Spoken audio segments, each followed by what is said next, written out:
Welcome back to Arya collections. ఇంకొక beautiful sari అండి. ఇది వచ్చేసి టిష్యూ బనారస్ శారీ అండి. 2500 రూపీస్ కి అవైలబుల్ గా ఉంది. 2 సైడ్స్ కూడా బ్యూటిఫుల్ బార్డర్స్ రన్ చేసుకుంటూ శారీ అంతా కూడా క్రాస్ క్రీపింగ్ లో మంచి మీనాకారి బుటా కాన్సెప్ట్ ని హైలైట్ చేసుకుంటూ తీసుకుంటాం. ఇది వచ్చేసరికి పళ్ళు అండ్ ఇది వచ్చేసరికి బ్లౌజ్ అండి. టిష్యూలో చిన్న ఫ్లవర్ బుటా కాన్సెప్ట్ లో వస్తుంది. అండ్ దీంట్లో కలర్స్ అన్ని కూడా చాలా బాగున్నాయి. Self colour combination, single shades కదా, ఏదైనా కూడా మీరు తీసుకోవచ్చు అండి. చాలా బాగుంది, ఎందుకంటే కంప్లీట్ శారీ అంతా కూడా టిష్యూ రన్ అవుతుంది.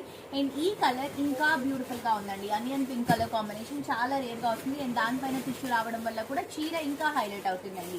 అండ్ ఇది వచ్చేసి నియాన్ గ్రీన్ కలర్ కాంబినేషన్ తీసుకుంటున్నాము. ఇది వచ్చేసి beautiful sea blue, sea light shade అంటాం కదా, ice blue cool colour combination, ఆ షేడ్ లో వస్తుంది. అండ్ ఇది వచ్చేసి పర్పుల్ కలర్ కాంబినేషన్ అండి, పింక్ పర్పుల్ అనమాట. సో చాలా బాగున్నాయి కలర్స్. 6 కలర్ కాంబినేషన్స్ అవైలబుల్ గా ఉన్నాయి నేను వేసుకున్నటువంటి శారీతో కలిపి. సో ఈచ్ శారీ కాస్ట్ వచ్చేసి 2500 రూపీస్. మిస్ అవ్వకుండా పర్చేస్ చేసుకోండి. ఆన్లైన్, ఆఫ్లైన్ రెండు ఫెసిలిటీస్ ఉన్నాయి.